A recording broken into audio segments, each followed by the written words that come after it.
अस्सलामुअलैकुम एवरीवन। मैं ज़िया और आप लोग एज़ यू नो जानते ही हैं मुझे। हम आज बात करेंगे अब्दुल्ला हॉल के अलॉटमेंट के लिए। बच्चे बहुत ज़्यादा क्यूरियस थे कि कब डेट आएगी, आप ही कैसे होगा, कैसे नहीं होगा। So we are going to talk about Abdullah hall allotment, hostel allotment. क्योंकि सबसे मेन चीज़ यही होता है कि हम रहेंगे कैसे।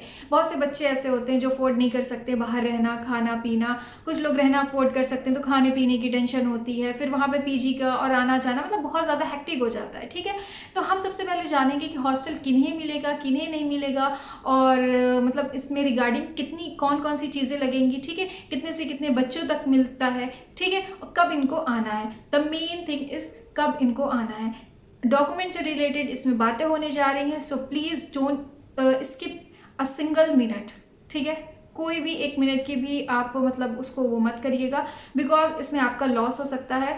क्योंकि आप लोग बहुत दूर दूर से ट्रैवल करके आते हैं, एज लाइक मी, मैं भी बहुत दूर से ट्रैवल करके ही जाती हूँ। तो दूर के बच्चे इस चीज़ को बहुत अच्छे से समझ सकते हैं कि अगर उनका एक भी डॉक्यूमेंट छूट जा रहा है तो उनको कितनी दिक्कत होगी, क्योंकि आने जाने में ही आपका टाइम निकल जाएगा। ठीक है, और हॉस्टल अलॉटमेंट की डेट इतनी कोई ईजिली आपको मतलब ये नहीं है कि आप देर से गए हैं और आपने कोई एक्सक्यूज़ दे दिया तो फिर आपका मतलब वो एडमिशन ले लेंगे, ऐसा कुछ भी नहीं होता। क्योंकि इसमें साफ तरीके से हर चीज़ मेंशन की गई है। सो आपके पास एक्सक्यूज़ देने का कोई भी चांस नहीं बचेगा। So let's talk about documents and all and all and all. ठीक है, सबसे पहले नोटिस किसके लिए? नोटिस है बीए स्टूडेंट्स के लिए और बीएससी स्टूडेंट्स के लिए। ठीक है, बीए स्टूडेंट और बीएससी स्टूडेंट्स के लिए।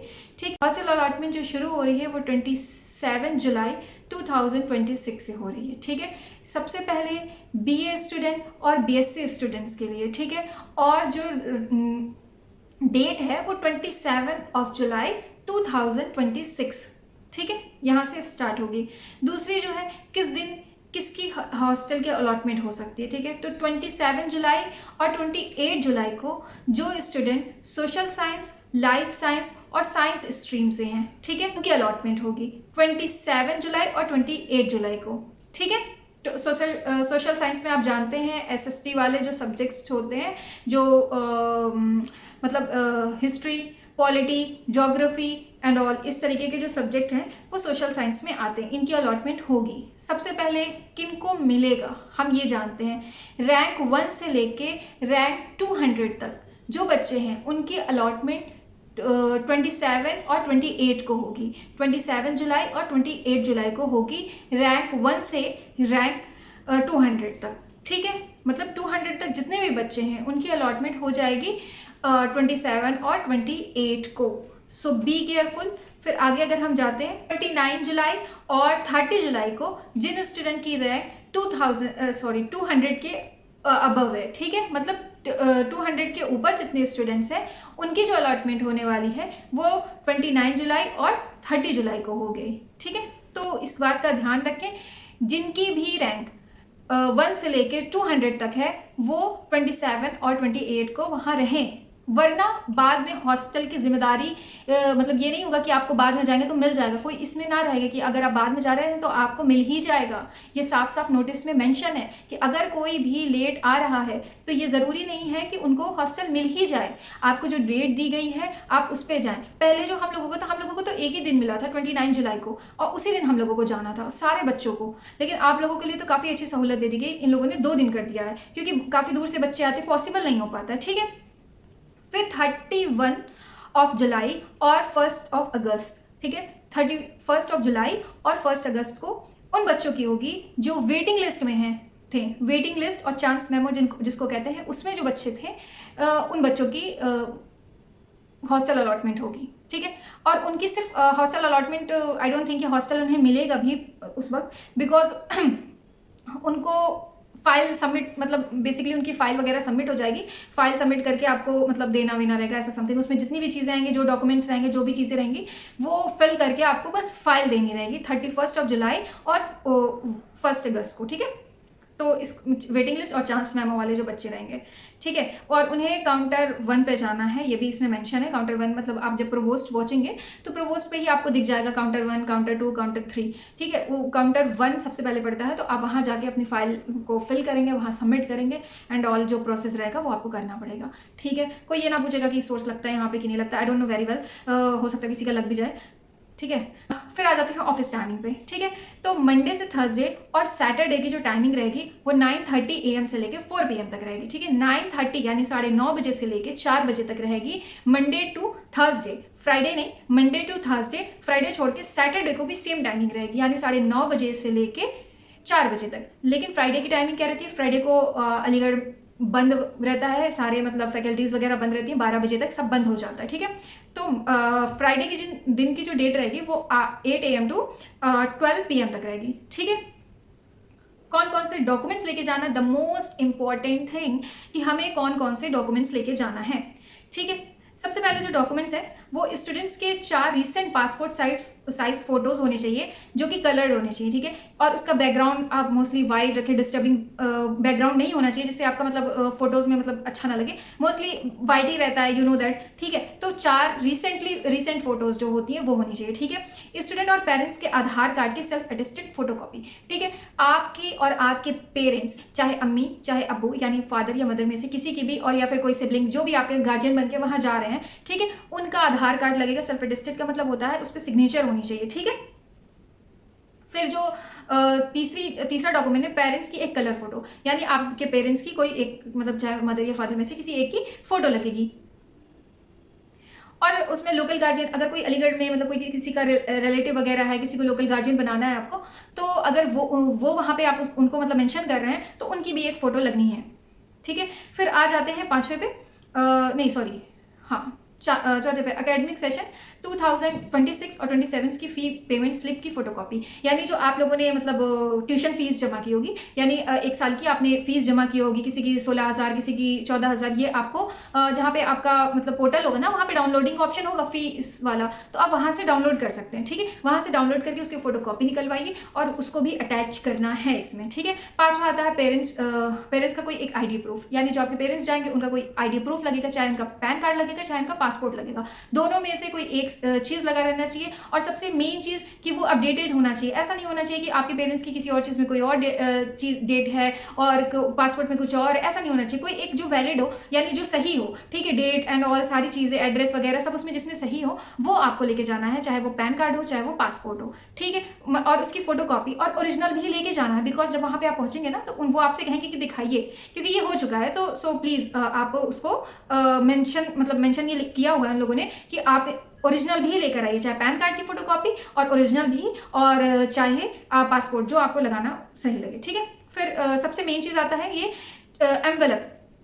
भाई आज के ज़माने में तो एनवेलप तो बेकार लगता है मुझे, बट क्या कर सकते हैं, ये लोग मांगते हैं तो हमें देना ही है, ठीक है। आपको ये मिल जाएगा पोस्ट ऑफिस, ठीक है, पोस्ट ऑफिस, हाँ मिल जाएगा। वहाँ से पोस्ट ऑफिस पे आप जाइए, वहाँ पे आपको ये स्टिकर टाइप होता है, ठीक है।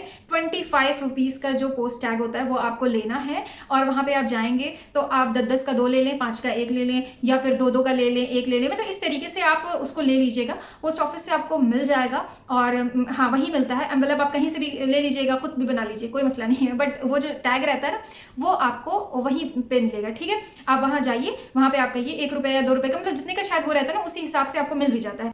हाँ, और मेन चीज़ उसके ऊपर पूरा फुल एड्रेस लिखा होना चाहिए, आपका एड्रेस, और जो आपका मतलब सारी चीज़ें होती हैं एड्रेस में, जो आधार कार्ड से देख के आप पूरा एड्रेस उस पर आप लिख दीजिएगा, बिकॉज ये इंपॉर्टेंट होता है। फिर आता है 7वीं चीज़, physical fitness certificate. Physical fitness certificate ये जो रजिस्टर्ड डॉक्टर होते हैं, जैसे कि आपका मतलब वो सरकारी डॉक्टर्स होते हैं ना, आप वहाँ जाके करवा लीजिए, ठीक है। सरकारी डॉक्टर्स के पास स्टैंप होता है, वो साइन करके स्टैंप मारेंगे, फिर वो स्टैंप वाला ही लगेगा फिजिकल फिटनेस सर्टिफिकेट। वो आपको शायद पोर्टल वगैरह पे मिल जाएगा, आप उसको डाउनलोड कर लीजिएगा, वहाँ से आपको मिलेगा। और उसके बाद जो चीज़ें होंगी आप मतलब उस पर लेके जाना उसको, ठीक है, वो बहुत इंपॉर्टेंट है।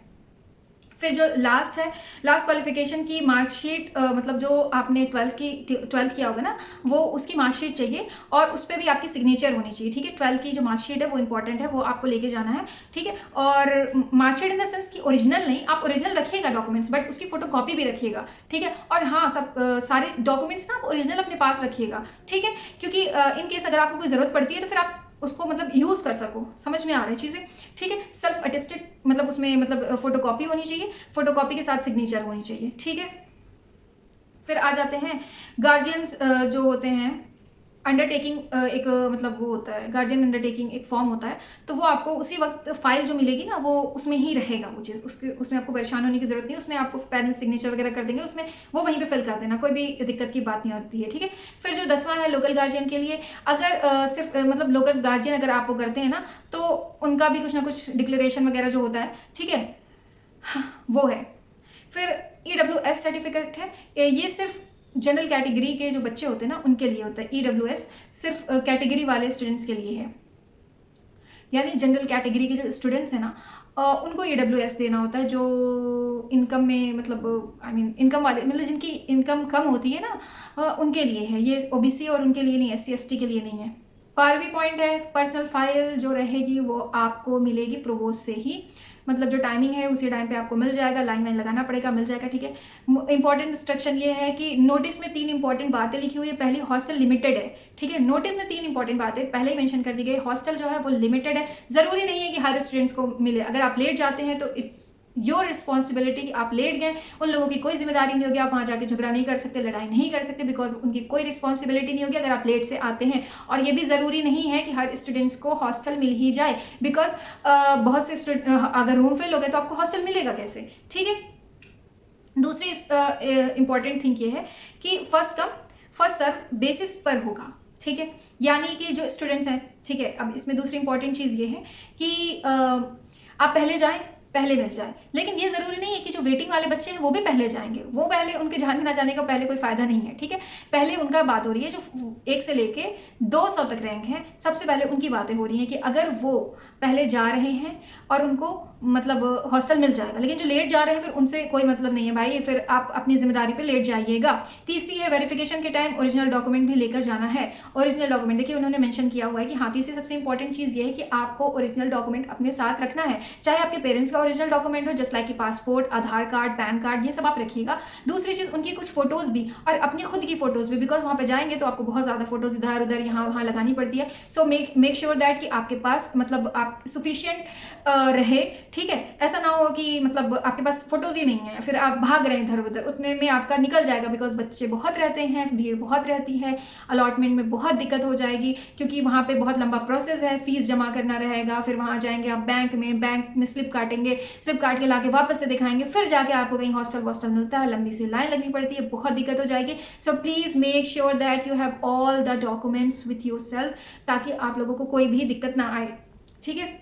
और हाँ, अगर कोई भी प्रॉब्लम होती है तो इसमें नीचे नंबर दिया गया है, महविश मैम का और दानिश भाई का, दोनों लोगों का नंबर दिया है। दानिश भाई का नंबर है 8433102011, 8433102011, और महविश मैम का नंबर है 7417449584, ठीक है। ये वार्डन है और दानिश भाई लाइक मैनेजमेंट वगैरह जो संभालते वगैरह हैं, ठीक है, भाई हैं वहाँ के, ठीक है। आप उनसे कांटेक्ट कर सकते हैं अगर आपको कोई मतलब दिक्कत परेशानी आ जा रही है। हाँ, लेकिन ये नहीं है कि आपको कोई भी मसला हो रहा है आप उठाएं और महविश भाई को, दानिश भाई को कॉल कर दी, मैम वहाँ झाड़ देंगी, इतना मैं बता दे रही हूँ पहले से, क्योंकि वो बहुत फ्रस्ट्रेटेड रहती हैं और बहुत फ्रस्ट्रेट हो जाती हैं, ठीक है। So if you have any problem regarding this दो प्लीज़ कमेंट डाउन। और आप जानते हैं कि मैं मतलब सब बच्चों की हेल्प वगैरह कर देती हूँ, क्योंकि मतलब हेल्प इन द सेंस कि कमेंट का रिप्लाई करती हूँ, बिकॉज जाहिर सी बात है यार, बच्चे हैं, कौन बताएगा उन्हें सारी चीज़, सारी वीडियोस में डिटेल से नहीं हो पाती, खासतौर से लड़कियाँ।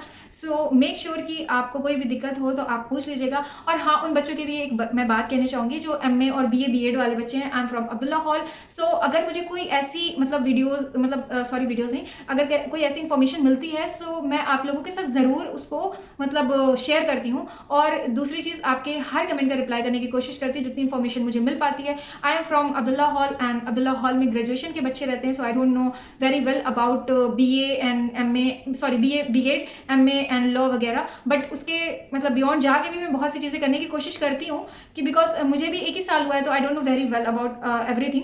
सो मेक श्योर दैट कि अगर आपको कोई ऐसी दिक्कत आ रही है तभी पर आप कमेंट करिए, जहाँ से मुझे मिल जाएगी चीज़ें, मैं आप लोगों को प्रॉपरली समझाने की कोशिश करूँगी।